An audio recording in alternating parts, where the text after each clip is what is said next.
ইদানিং এতটা বিজি থাকছি যে আমার ঠিকমতো খাবারের সময় হচ্ছে না, আর কখন বাড়ি ঢুকছি কখন বাড়ি থেকে বেরোচ্ছি সেরকমও সুযোগ হয়ে উঠছে না।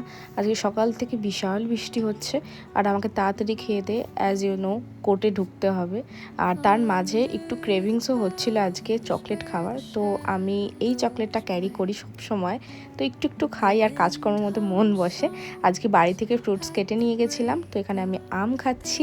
দেখো অনেস্টলি যদি বলি তো বর্ষায় কাজ করতে খুব একটা ভালো লাগে না, ইভেন বাড়ি থেকেও বেরোতে ইচ্ছা করে না, কিন্তু কি আর করব, এই প্রফেশনে আছি বলে সব সময় সব কিছুতেই যেন ইনভলভড হয়ে থাকতে হয়। ওয়ার্কিং আওয়ারগুলো তো একদম ভিডিও করা হয়ে ওঠে না, বাট যখনই একটু সময় পাই তোমাদের সাথে ডেফিনেটলি আমি ছোট ছোট ক্লিপ শেয়ার করি।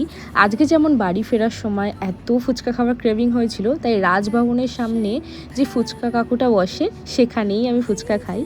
আর সত্যি বলতে এখানকার ফুচকার জলটা আরও বেশি টেস্টি হয়। কারা কারা আমার মতো তেঁতুলের জল ছাড়া পুদিনার জলও ভালোবাসো প্লিজ কমেন্টে জানাতে একদম ভুলো না। তাহলে আজকে ভিডিওটা এইটুকাই রইলো, আর অবশ্যই চ্যানেলের সঙ্গে থাকতে একদম ভুলো না।